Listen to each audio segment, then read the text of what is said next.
మాధవి. ఆ ఒక్క ఆమెని వాళ్ళకి కదిలించలేకుండా ఆమెనే కంటిన్యూ చేశారు. మిగతా ఆర్టిస్టులు మారారు.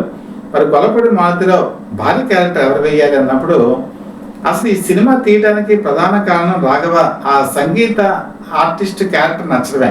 ఆయన బహిరంగంగా చాలాసార్లు చెప్పారు. అందుకని ఆ క్యారెక్టర్కి సంగీతం ఎంచుకున్నారు. సంగీత ఈ సినిమాలో అద్భుతమైన నటన కూడా ప్రదర్శిస్తుంది. అలాగే పూర్ణిమ క్యారెక్టర్ కూడా చాలా బాగుంటుంది. పాటలన్నీ కూడా చాలా అద్భుతంగా వచ్చాయి. గోరింక అనేటువంటి ఒక పాట ఉంది. ఆ గోరింక అనే పాట టైంలో డాన్స్ మాస్టర్ లేరు. దాంతో అర్జెంటుగా తీయాల్సి వచ్చింది. కోడి రామకృష్ణ డ్యాన్స్ డైరెక్టర్గా మారి ఆ డ్యాన్స్ మూమెంట్స్ అన్నీ సరిగా చెప్పి చేయించుకున్నారు. వాళ్ళ రషెస్ చూసినప్పుడు రాఘవే చెప్పారు, చాలా బాగా చేసేవే ఈ పాటని చెప్పి చెప్పారు. అసలు అన్నిటికంటే పెద్ద ట్విస్ట్ ఏంటంటే ఈ సినిమా షూటింగ్. ఈ సినిమా పాలకొల్లు దగ్గర పోడూరు అని ఆ విలేజ్ దగ్గర షూటింగ్ పెట్టారు. పాలకొల్లు యాక్చువల్గా కోడి రామకృష్ణ నేటివ్ ప్లేస్. అలాగే చిరంజీవి కూడా దాదాపుగా సొంత ప్రదేశమే అనుకోవాలి, మొగతుల్లో ఉన్నా కూడా. సరే, ఈ సినిమా షూటింగ్ ప్రారంభమయ్యే సమయానికి పెద్ద వర్షం పడుతుంది.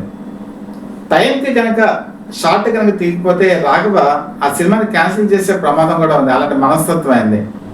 సరే, అందరూ వచ్చేసారు, రెడీ అన్నారు, కానీ చిరంజీవి రాలా. అప్పటికే పళ్ళు కురుగుతున్నాడు రాఘవ. ఈయనకేంటంటే బురదలో కారు ఇరుక్కుపోయింది వర్షం వల్ల. దాంతో ఏదో రకంగా ప్రారంభం షాట్ తీసేయాలని చెప్పి పూలింను పెట్టి షాట్ తీశారు. షాట్ తీసి రిలాక్స్గా కూర్చున్న తర్వాత ఒక పిడుగు లాంటి మాట చెప్పాడు Ashwin cameraman Mohan. Sir, battery leak నేను పెట్టడం మర్చిపోయాను, ఆ షాట్ రాలేదని.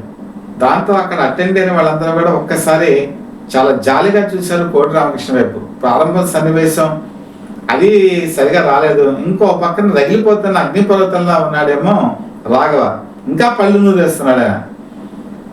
అసలు ఈ సినిమా కంటిన్యూ అవుతుందా లేదా అని కోడి రామకృష్ణకి భయం వేసింది. ఇంతలో చిరంజీవి కారు వచ్చింది.